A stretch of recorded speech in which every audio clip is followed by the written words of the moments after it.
hao manzi wasifike huko, ili kwamba upate kujua ya kuwa mimi ndi Bwana kati ya dunia. Hebu sema, ili upate kujua ya kuwa mimi ndimi Bwana kati ya dunia.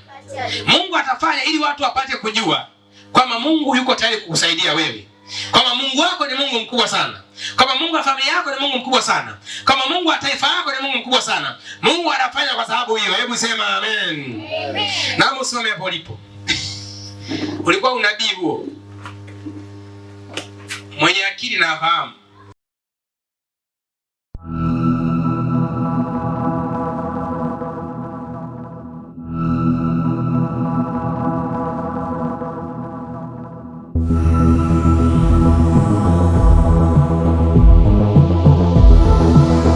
Tunaenda kwenye ile njia, kuna watu hawatakuona huko sawa sawa.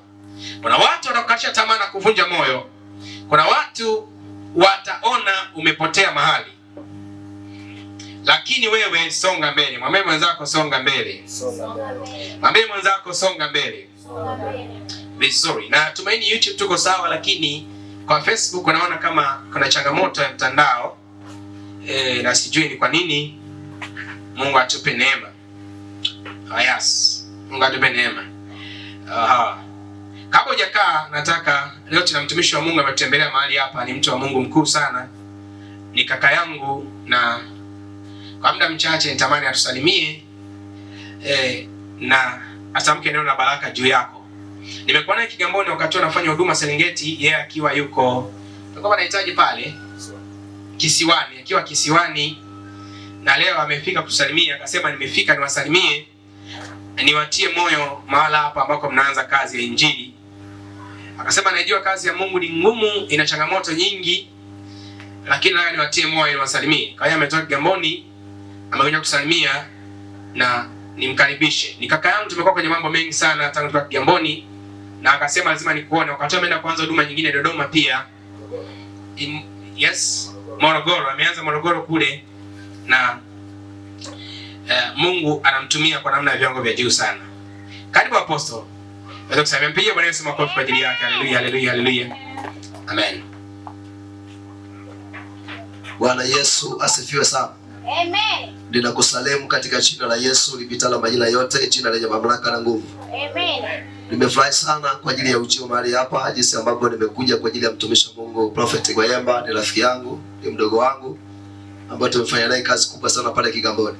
Amen. Na Mungu amenipeleka Morogoro kwa mambo ya kihuduma. Kwa hiyo niko Dar es Salaam hapa kama mwezi mmoja na nusu, kama naenda wa pili.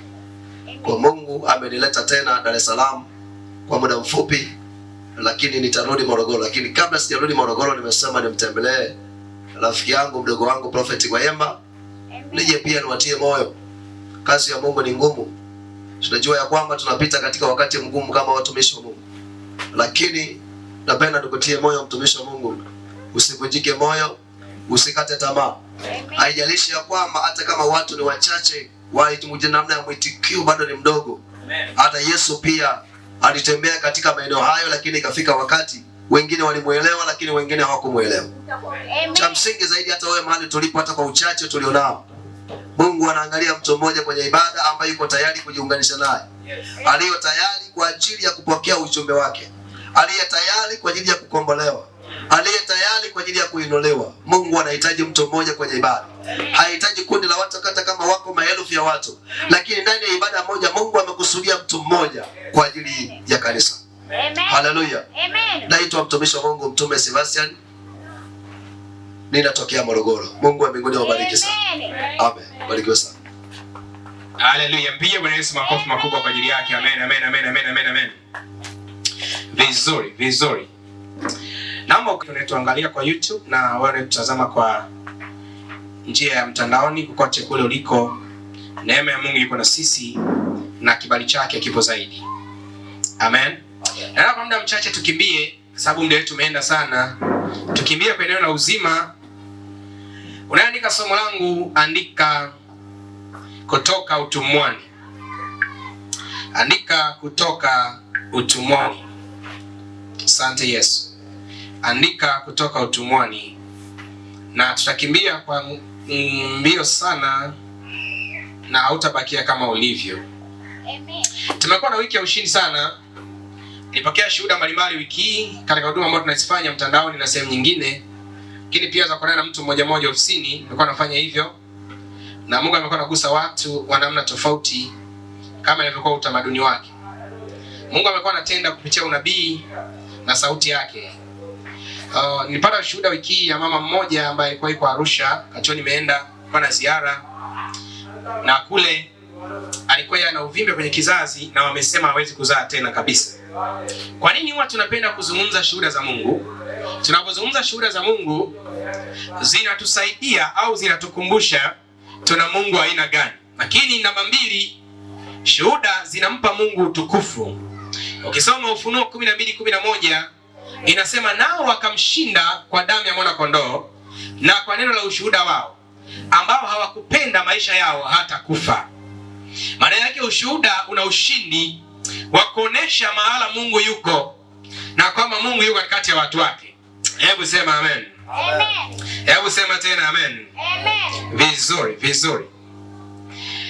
Ile mama nikazungumza naye wakati huo, na baada ya kuzungumza naye nikamwambia utazaa. Hata kama hospitali wamesema haiwezekani, utazaa na uvimbe utaisha na utazaa mtoto wa kiume. Wakati tunazungumza, nilikuwa naongea na mdogo wake mmoja, akaniambia tulikusikia tukasema Bwana watumishi wao wanaongea kwa imani tu na sio rahisi kutokea kwa sababu amehangaika sana. Na baada ya kuhangaika sana imekuwa changamoto kupata uzazi. Lakini baada ya neno la unabii akabeba mimba na akazaa mtoto wa kiume. Hebu mpigie Bwana Yesu makofi. Haleluya, haleluya, haleluya, haleluya, haleluya, haleluya. Daudi anasema nitazisema shuhuda zako. Nitazizungumza na kusema uliyoyatenda jana. Kwa nini? Daudi alijua kuna siri ndani ya kile Mungu amekifanya jana au juzi. Kwa nini? Kwa sababu kile alichofanya Mungu jana au juzi inatuonyesha ukuu wa Mungu kwamba kesho atatenda tena. Nazungumza na mtu mmoja mahali hapa, kama una changamoto, una dhiki, una shida, lakini kama Mungu alishatenda mahala kwa habari ya shida ile ile, maana yake kwako inafuatia tena. Hebu sema amen. Amen. Wakati Daudi anakutana na mtume Sauli, anakutana na Sauli ambaye alikuwa ni mfalme, na Sauli anamwambia wewe hutaweza kupigana na Goliati. Daudi anaanza kutoa CV kwa yale Mungu amemfanyia jana. Akasema siku moja nilikuwa nachunga mahali, akaja dubu achukue mwana kondoo, lakini mimi nikapigana naye nikamnyang'anya.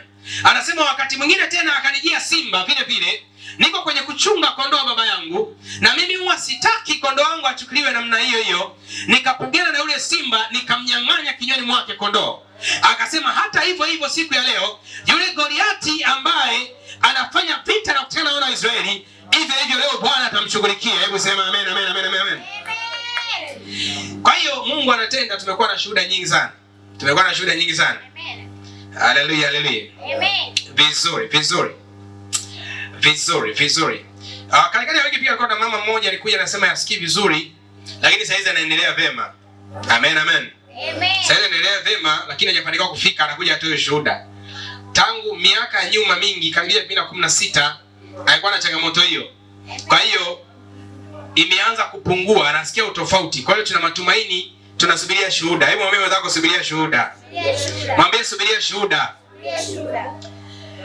Mungu alivyoangalia dunia, akagundua dunia imejaa sana giza, akachagua watu katikati. Yeye anasema wale aliowachagua tangu asili, aliwafanya tangu asili wale wana wa pendo lake.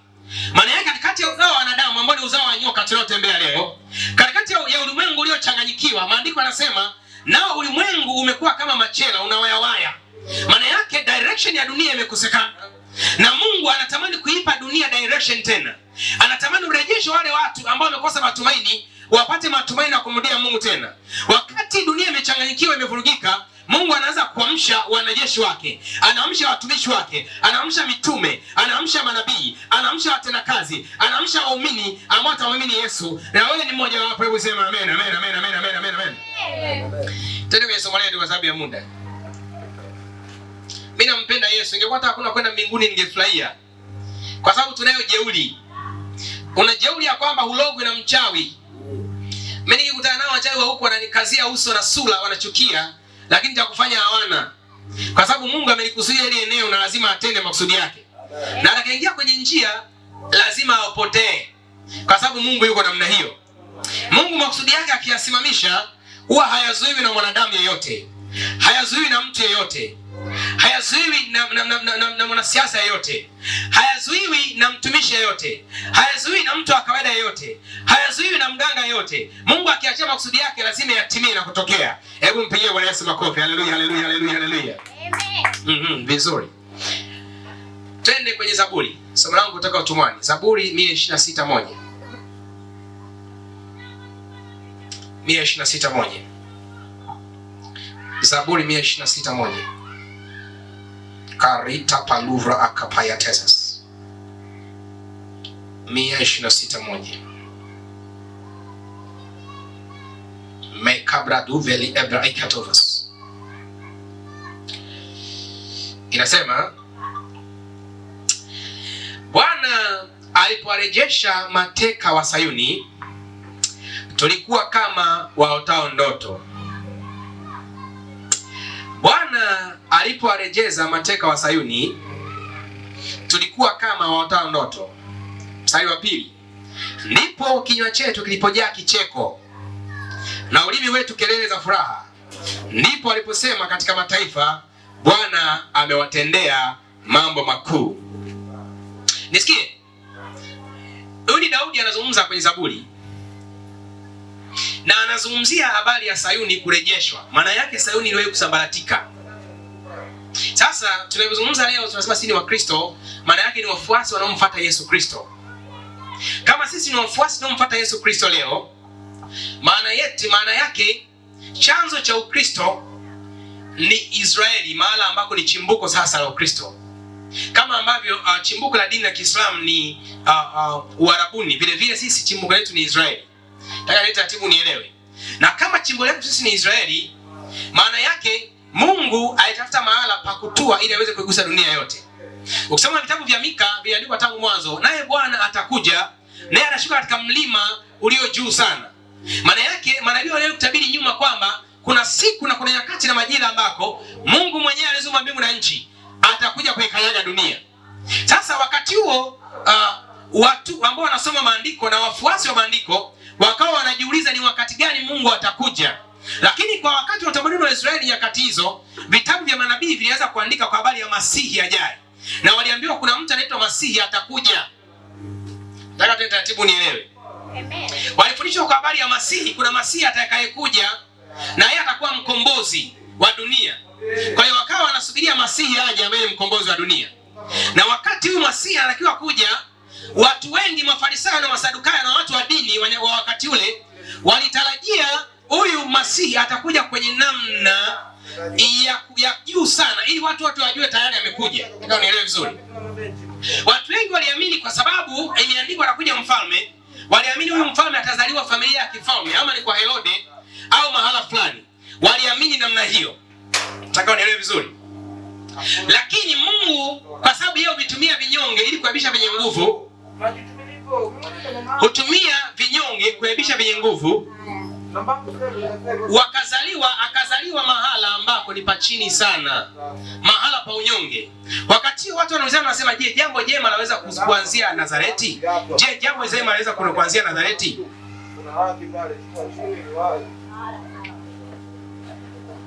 Wanaulizana, je, jambo jema laweza kuanzia Nazareti? Kwa nini? Wakati huo mji ambao amezaliwa Yesu hakukuwa na matumaini ya kwamba jambo lote jema laweza kuanzia pale. Ni kama leo hivi mahala kama Mbezi Juu, mahala ambako giza limetawala na uchawi na ushirikina, mahala ambako ushetani umekuwa mwingi sana, mahala ambako ni familia ambayo umezaliwa, familia ambayo hakuna milionea kwenye familia yako, mahala ambako hakuna mtu mkuu kabisa kwenye ukoo wenu. Je, jambo jema laweza kuanzia hapo? Jibu ni kwamba akiwepo Mungu katikati yetu, jambo jema laweza kuanzia sehemu yoyote. Hebu sema amen, amen, amen, amen, amen, amen. Kwa hiyo wakati wa Israeli sasa wakachukuliwa wakaenda utumwani. Lile taifa likasambaratika, likasambaa dunia nzima. Wakaondoka, ukawa hakuna taifa tena la Israeli kabisa.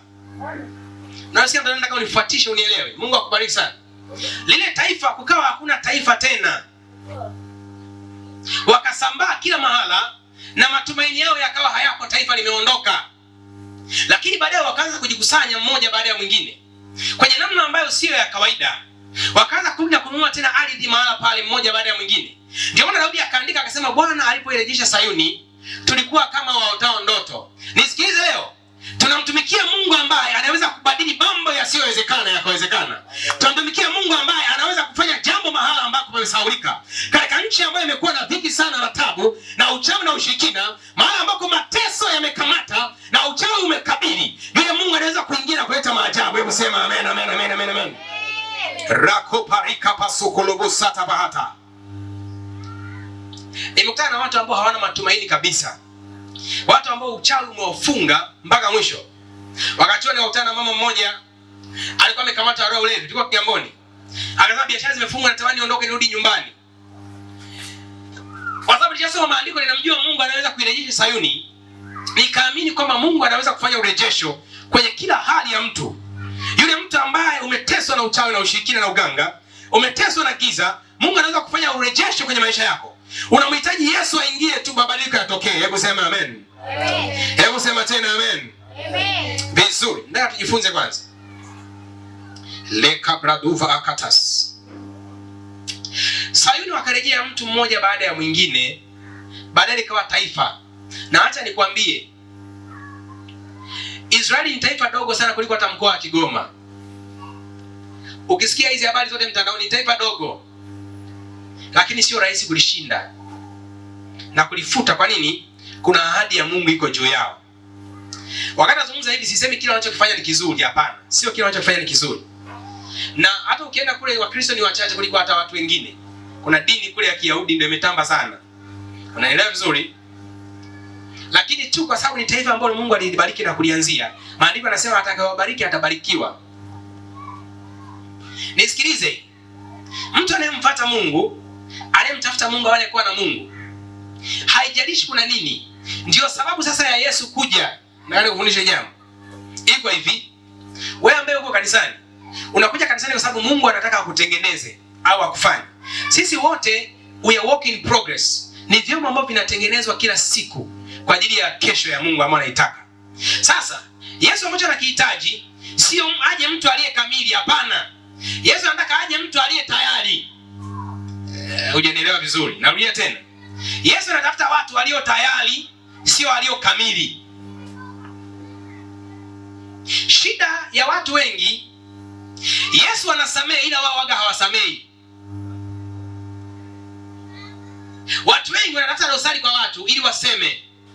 Wanatafuta mapungufu ili wawapige vita. Nisikilize. Sababu ya Yesu kuwepo ni ili kutengeneza watu. Ni ili kusaidia wenye dhambi ili waweze kukaa sawa sawa. Kwa hiyo tunahitaji watu ambao wanahitaji kutengenezwa na Yesu. Maandiko yanasema, nasimama mlangoni nabisha hodi, atakayefungua ndakaa naenda, kula naenda, tembea na yeye. Maana yake Yesu leo anataka kukaa na mtu, atembee na mtu, ale na mtu. Maana yake anataka mtu akufungua moyo. Au unajua bwana, mimi sifai kabisa, ili siwezi hata kumfuata Mungu. Ukijikabidhi kwa Mungu, Mungu mwenyewe atakutengeneza ili uweze kufaa kwa ajili yake. Mungu hachukui watu walio tayari, ila Mungu anachukua wasiokuwa na sifa alafu anawapa sifa. God does not take the qualified, but usually God takes the unqualified and he qualifies them. God takes the unqualified and he qualifies them. Mungu huwa anachukua wasiokuwa na sifa alafu anawapa sifa. Nataka uichukue hiyo. God does not take the qualified, but he takes the unqualified and qualifies them. Mungu huwa hatafuti waliokuwa nazo sifa, ila Mungu huwa anatafuta wasiokuwa na sifa kama wewe. Maana yake ingekuwa ni sifa za kujiunga na shule ya Mungu, wewe unafaa sana. Nataka unielewe vizuri. Kwa nini? Mungu anatafuta wasiokuwa nazo sifa ili aweze kuwapatia sifa. Maandiko yanasema, Mungu kwetu ni kimbilio na nguvu, ni msaada uonekanao tele wakati wa mateso. Nisikilize. Maana yake wewe ukiwa kwenye mateso ndio umequalify Mungu kuonekana kwako. Ukiwa kwenye mazingira ambayo hayaeleweki ndio umequalify Mungu kuonekana kwako. Wakati uchawi na uganga umezidi ndio umequalify Mungu kuonekana kwako. Wakati washirikina wamekuloga sana ndio Mungu anasema atakutoa kwenye mateso. Nataka uwe tayari mahali ambako umeona uwezi kutoka, mahali ambako unaona umekwama, mahali ambako hakuna majibu. Ninakutamkia ule kosa matumaini, na kutamkia ule kata tamaa ya kwamba iko sawa na majira ambayo Bwana ataingia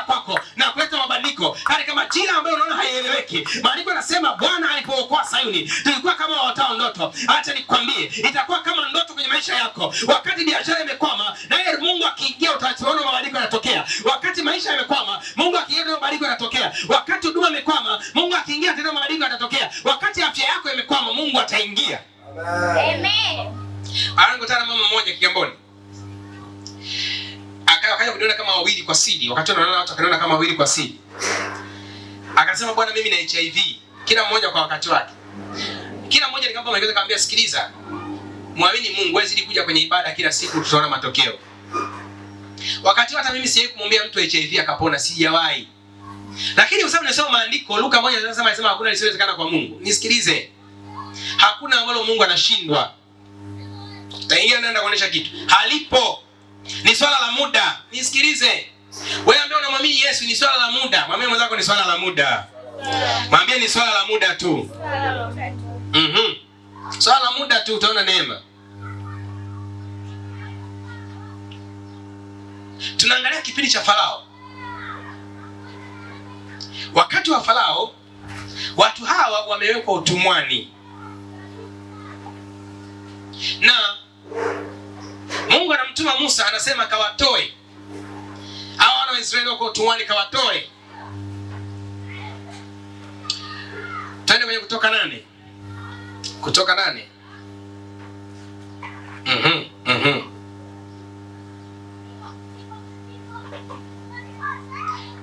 Kutoka 8. Mstari wa 20 tuanzie hapo. Hiyo story wengi wanaifahamu. Nataka wajifunze kitu. Nisikie, tunaposoma maandiko ya Agano la Kale, Biblia inasema ni uvuli wa mambo yajayo. Maana yake wakati tunasoma maandiko haya tunajifunza kitu leo. Nisikilize. Leo wakati tunajifunza sisi tunazungumzia kwa habari ya utumwa wa shetani kwenye maisha ya watu. Leo hii kuna watu ambao wanatumikishwa na giza bila wao kujua. Wako kwenye utumwa bila kufahamu. Mama mmoja akanifuata akaniambia nimechoka na utumwa. Pombe inanitesa, inanisumbua. Ninakunywa na maliza fedha zote. Yuko hapa chini za kufedha, nachoka, nimechoka. Unaweza kuniombea ikaisha hii hali, nimechoka saa hizi. Muda wangu umeisha na tunaona kabisa wakati wangu umeisha. Nahitaji msaada wa Mungu. Nikampa maji ya upako, nikamwambia inawezekana. Unamwamini Mungu? Akasema namwamini. Nikamwambia inawezekana. Kumpa akaachana naye, anasema alivuta akiona anasikia kichefuchefu. Tunazungumzia habari ya Mungu huyu. Nisikie. Wewe mtumishi unaongea habari ya mambo gani? Twende kwanza Isaya 42:22. Kama siarudi kwenye Kutoka. Isaya 42:22. Uone kitu. Marite pelikra basufa akatetas. Yekete beria suva atas. Inasema lakini watu hawa ni watu walioibiwa na kutekwa. Wote wamenaswa katika mashimo. Wamekuwa mateka wala hapana waokoaye. Wamekuwa mawindo wala hapana asemaye rudisha. Maandiko yanazungumzia mtu gani? Wakati maandiko yanazungumzia habari ya gereza, sio gereza la Segerea. Kuna magereza ya kiroho yapo. Kuna wanadamu wanatembea ila wameshachukuliwa msukule akiwa anatembea, unamuona kabisa mwili. Lakini rohoni hakuna mtu. Kuna watu wanatembea mwilini lakini hawana mikono, mikono yao haipo. Akifanya mambo hayaendi kwa sababu mikono imeshachukuliwa kichawi. Kuna mtu unatembea, ndoa yako haina amani kwa sababu nyota imeondoka. Hauna nyota ya ndoa, hauwezi kuonekana. Wewe tayari umeibiwa rohoni, uko kwenye utumwa, kuna mahali umefungwa. Ndoa yako imefungiwa rohoni. Na kibaya sana, ni bora mtu amefungwa, yuko gerezani na anajua. Sheria ya shetani, mtu aliye gerezani hajui kama yuko gerezani. Hujanielewa? Yesu akaja akasema, wana masikio lakini hawasikii, wana macho lakini hawaoni. Biblia inasema, naye Mungu wa dunia hii amepofusha fikra zao, au wasioamini isiwazukie nuru. Kwa nini? Shetani anajua nuru itawazukia, ikiwazukia ndio gereza watakimbia. Na bwana jela huyu ambaye ni shetani ameng'ang'ania gereza na fungua anazo, lakini na akili za hao watu kutoka gerezani amezichukua pia. Unajua ni bora uwe ujui na unajua kama ujui. Ila ni balaa lingine kama hujui na hujui kama hujui. Unaelewa eh? Mwambie mwenzako umeshaikuwa ujui na hujui kama hujui.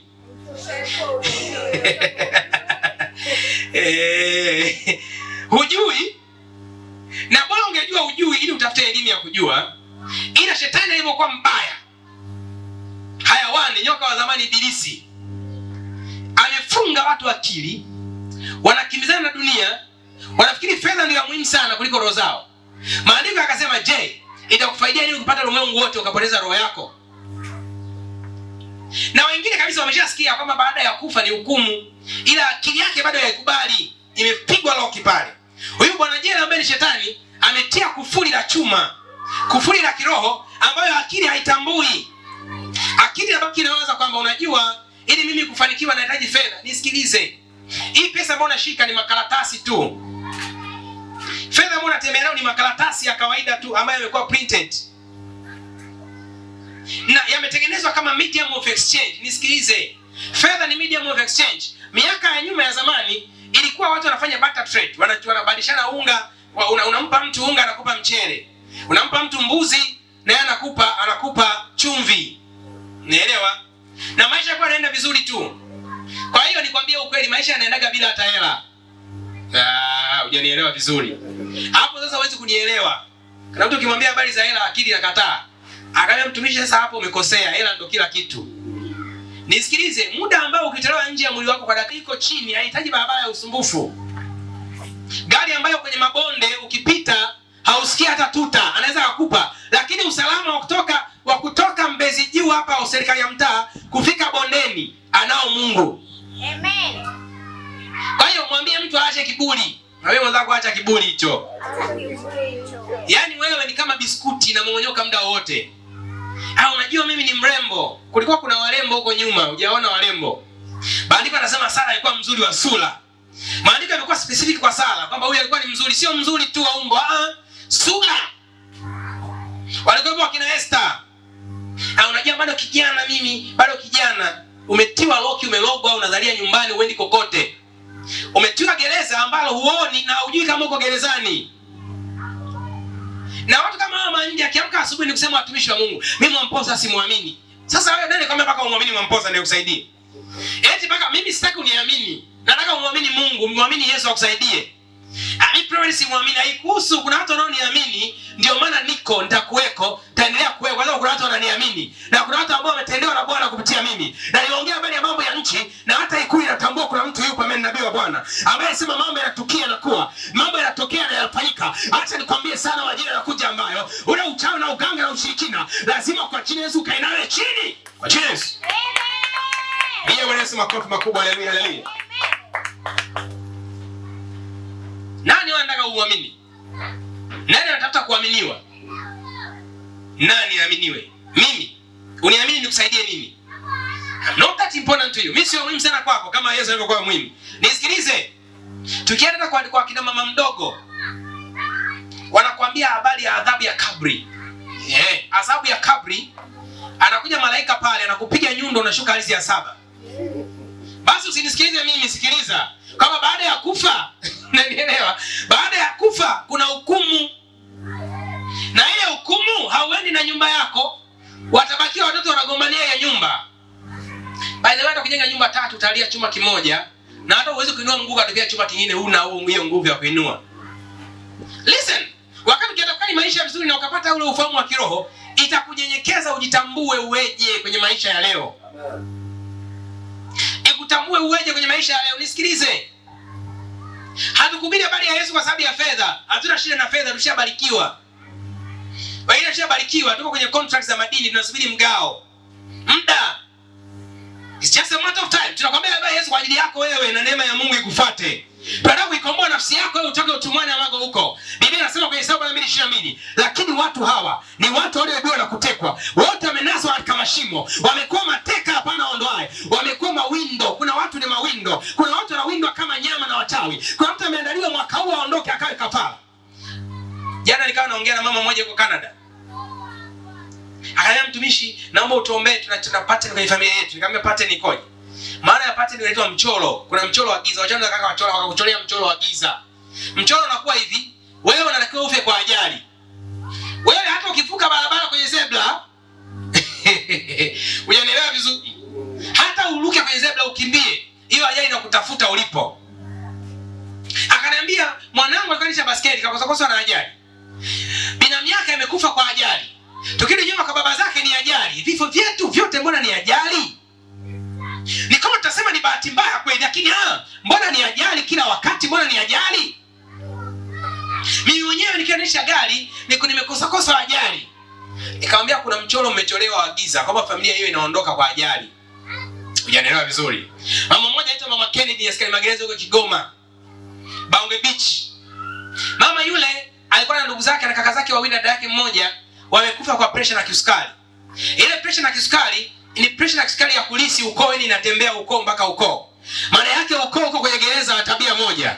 Ukoo uko kwenye gereza la pressure na kisukari. Wote lazima wafe kwa pressure na kisukari. Nisikilize, umetoka familia gani? Umewekewa mchoro mahala kwenye familia ya kwamba wote mpitie mateso yale yale. Alivyohangaika mama yako nao uhangaike. Walipozalia nyumbani kwenu nao uzalie nyumbani. Walipoteseka watu wote nao uteseke vile vile. Na hata nikwambie jambo moja, leo ni siku ambayo imefika, lazima utoke utumwani kwa jina la Yesu. Hebu sema amen. Sio mtu tu. Nataka unielewe vizuri. Nilivunja habari ya somo la ardhi. Nikakwambia ardhi inaweza ikameza vitu. Wakati kwa Kiamoni tukakomboa ardhi. Biblia inazungumzia kwa habari ya ardhi ianze kutapika vitu. Maana yake ardhi inao mdomo wa kumeza. Hujanielewa vizuri? Ulimwengu wa roho, kila kitu kina nguvu na kina nafsi, kina roho. Ndio maana nikafundisha Ijumaa nikakwambia habari ya mti. Ule mti Yesu anaujibu. Yesu akaujibu mti akauambia, kuanzia leo mtu asile matunda kwako. Eti tunasoma andiko linasema eti Yesu akaujibu mti akauambia. Nikajiuliza, mti unasikia? Ndio, mti unasikia. Mti unapumua, unavuta carbohydrate na carbon dioxide, unatoa nini? Oxygen. Tuko na wasomi hapa. Hata mti uko hai. Nisikilize. Ulimwengu leo una siri na mystery nyingi sana ambazo unatakiwa usijue wewe. Wewe kama mwanadamu, wewe sio mwili tu. Sasa achana na habari ya mtu kuibiwa. Mikono ya mtu inaweza ikaibiwa. Kuna mtu mmoja pia mikono yake tumeichukua tunafanyia biashara Kariakoo. Mikono ya mtu. Eti mtu tunamuona hivi mikono anayo, eti mapepo yanasema mikono yake tumeichukua. Wewe ukija kwa hali ya mwili unasema haiwezekani. Kwa nini? Kwa sababu usijui siri za rohoni. Maandiko yanasema watu wa mwili hawezi kuzitambua siri za rohoni. Siri za rohoni zinatambuliwa na watu wa rohoni. Nataka nikufundishe unielewe kitu kimoja. Achana na hivyo. Tumesema kuna familia inaweza kaa gerezani. Yule mama ukoo mzima. Tuko sawa YouTube. Nataka tuende nao pamoja. Sitaki kupoteza watu wangu. Nisikilize. Familia inaweza kaa kwenye gereza moja. Mnatembea wote kwenye gereza moja. Mwilini mnakaa ni mko kawaida, mko free. Unaamka muda unaotaka. Unaenda unakotaka, lakini rohoni uko gerezani tayari. Huwezi kushika zaidi ya 100,000. Na ukibatika kushika 200,000 inakuja matatizo ya kutosha ipukutike. Urudi kwenye 10,000. Na wewe mwenyewe unajiuliza hivi hela imeenda wapi? Wangapi ushaje kujiuliza hivyo kama hela imeenda wapi? Yaani hela umetumia mwenyewe lakini unasema hela imeenda wapi? Nilikuwa na hela imeenda wapi? Sasa iko ni hela imeenda wapi? Mbona sijafanya kitu cha maana? Kwa nini? Ni mchoro wa giza umechorwa. Yule mama nimeenda kumwombea, ana pressure na kisukari. Siku moja amesema nimeenda kumwombea. Mapepo anasema tutaka wewe mganga. Kwa hiyo kuna mkoba wa uganga unawasumbua ukoo mzima, hawautaki kwa waganga, yeye kana kwa askari magereza. Kwa hiyo imepelekea watu wawe na pressure na kisukari. Akaniambia mtumishi, ndugu zangu 3 wameondoka, tunalisishana vitu vya kupimia. Kuna vifaa fulani wanapimia pressure na kisukari. Kwa hiyo ukifa unamwachia mwenzio aendelee kupima, nikimsaidie. Yaani watu wanalisishana nyumba na magari. Kuna watu wanalisishana vidude vya kupimia magonjwa. Wanalisishana matatizo. Kama ni zamu yako saizi ya matatizo. Hao ndio magereza ambayo tunazungumzia. Sasa ukoo au familia unaweza kuwa kwenye gereza. Mji unaweza kuwa kwenye gereza. Unashangaa mji fulani wana tabia moja zile zile. Hujanielewa vizuri. Kwenye kila mji kuna wakuu wa giza au wakuu wa anga. Tunasema kwenye Efeso 12. Kuna wakuu wa anga na wakuu wa giza. Inasema kwa maana kushindana kwetu sisi si juu ya damu na nyama, bali juu ya ufalme na mamlaka, juu ya wakuu wa anga hili. Maana yake anga hili tulilopo kuna mkuu wa anga yupo. Ama ni mchawi ama ni mganga wa kienyeji, ni mkuu wa anga ambaye yeye ndo ajenda za uchawi zinashikiliwa ili ziachiliwe kwenye mji. Kwamba watu wake wasishike fedha. Mji huu tunaweka uchawi kwamba watu wote mambo ya wakija hapo mambo yakatae. Hebu sema kwa jina la Yesu. Ninakataa. Kwenye mji niliopo, mkuu wa anga hautanizuia kwa Yesu. Na akenda kanizuia akaangamie mbele yangu kwa Yesu. Kuna watu kama sisi hatuzuiwi. ni vile tu mtu watu hawafuatilii historia. Unajua bahati mbaya kuna wale watu ambao wana Mungu sana na wana nguvu kubwa ya Mungu sana, ni wenyenyekevu sana. Sasa kile kitu kinawaponza watu. Wakati tuko Kigamboni tunaendelea na ibada kama hivi, akaja jirani mmoja ni Mwanga. Alivuruka kwa na kiongozi wa wachawi wanamjua mtaa mzima. Akafanya manyanga yake akaparalyze yule mzee. Wakabeba wakapeleka, paralyzation mwili wote wakabeba wakapeleka. Ukitugusa unaondoka. Sio rohoni, mwilini. Mwambie mwenzako mwilini. Mwilini. Vitendo na kiroho lakini unaweza kuondoka mwilini. Nisikilize. Maandiko yanasema alipokufa Uzia na alimuona Bwana. Yaani kuna mtu anatakiwa aondoke kwanza ili kuna mtu mwingine amuone Mungu. Nisikilize. Kwenye ukoo wako kuna bibi mmoja Mwanga ambaye alikuwa aondoke wewe ufanikiwe. Kuna mchawi mmoja alikuwa aondoke wewe ufanikiwe. Anaanza kuvaa hasira kiroho, uanze kuomba useme lazima. Kana ni zuia aondoke. Yule mchawi aondoke. Kile kitu kiondoke ili mimi nishinde, niwe na afya njema. Niwe na hatima njema kwa jina la Yesu. Sema amen. Amen. Sema tena amen. Sikia. Ilikuwa Nigeria. Kama ile story hapa ni soma labda mchache sana. Mtumishi wa Mungu mmoja anaitwa Kumunyi akaandika kitabu cha maombi. Kile kitabu mtu anashika tu naomba, Baba katika jina la Yesu, navunja maagano yako, Bwana ananiambia navunja laana ya familia. Navunja kile kitabu. Binti mmoja walikuwa hawaelewani familia yao yote. Na alikuwa na bibi yao kijijini, wenyewe wako mjini. Mwambie mwenzako bibi yao. Sishangae, mimi nimekutana na mtu Kigamboni, baba yake mzazi yule mloga. Mzazi na yupo. Mwambie mwenzako huko Upanga. Upanga. Upanga wa Bwana unaona nakata, hutaki kujua. Cha msingi nani? Hasa yule binti kanunua kile kitabu akaanza kuomba. Aliomba kile kitabu usiku, ilikuwa kuanzia saa 6 mpaka kama saa 8. Aliomba yale maombi, baada ya kuomba yale maombi, asubuhi ameamka. Bibi katoka kijijini kaja kugonga hodi.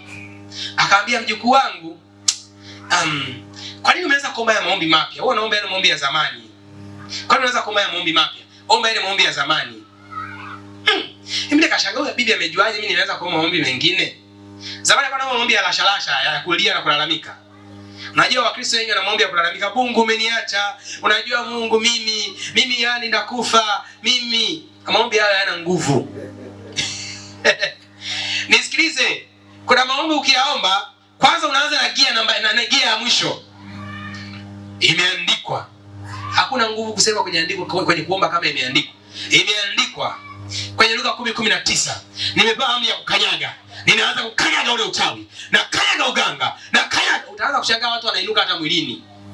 Mimi nimekuwa na maadui wengi wanakuja hadi mwilini kwa sababu napiga vitu vyao na haribu. Kwa leo ukisikia anasema vibaya sehemu usijali. Maana kuna mtu kapigwa rohoni, mwilini anatafuta pa kutokea. Na baadhi hata mwilini wao hawafanikiwi. Sababu nayo neema ya Mungu. Wewe unaweza kuona neema ya Mungu. Utashinda kila mahala. Utashinda kila mahala. Bibi akamwambia mjukuu wangu usiombe maombi. Mbona umeanza kuomba maombi mapya? Omba kama ulivyokuwa unaomba tu zamani. Bibi akashangaa vipi? Bibi akaondoka zake karudi. Yuko na zile kijiji kiko karibu na town kidogo.